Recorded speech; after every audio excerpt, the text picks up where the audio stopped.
Hello, Danland Pro here. What we're going to show you today is how we have a new camera raw filter in Adobe Photoshop, and I'm using Photoshop Beta, and it's probably coming to Photoshop soon. But we're going to show you the new camera raw filter where you can use lens changes, lens corrections to give your pictures that professional look. So you saw me you do it in Wirecast Pro with their Bluer filter. So now we're going to show you the new Bluer filters in Photoshop. Let's get started.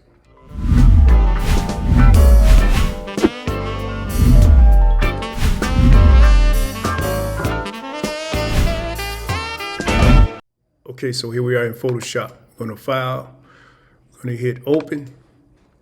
I'm going to find the photo I want to use for this particular tutorial. I'm going to open, and there you have it.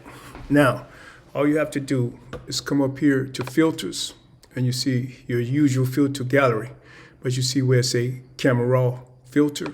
Click that, and now we got camera raw filter. We got our usual parameters in here, but what you will see right here where it say lens blur, you got a new filter in here, and if you're in beta, it'll say early access. Upon release, it'll just go straight to this lens blur. So I'm gonna hit early access. It give me all the lens blur early accesses, the names of them, and how to use the slider to do the background or the foreground blur. So let's hit try now. So we want to go on here and try this new filter. So I'm gonna hit apply, bring my filters up. You see they over here, and there you have it. So now you see where they say blur amount. We're on our first filter.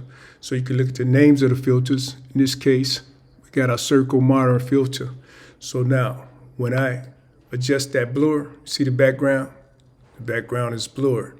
So they give you that lens blur, that professional lens blur, depending on the amount that you want to use. Now, you can switch to the next one, and you'll see a different effect. See, you got a little more blur on that one than before. But you can just play around and go through each blur lens and see how you want it affected. Now, the thing we saw in the tutorial was showing us that sometimes you might have something in the background that you want to focus on, opposed to the foreground. So you see this right here, where it say facial range. I can adjust that to where I blur the foreground and bring the background. And you may want a little balance. You may just want a little blur on the whole picture. So you just play around with this. So you got some other parameters in here that you can play around with, and you see them up here, and you can read subject focus. So you can focus certain things. And then you got another parameter here, which is point of focus. So I can put that point of focus on my face or wherever I want my point of focus to be. And then we can play around with our mouse. Now you see down here, you had that boost, where I can boost that blur effect. And just go through each effect and see the type of blur that you want to use, and it gives you that strong depth of field. Now, this particular lens blur seems to have more parameters than Wirecast Pro had. However, it's the same effect.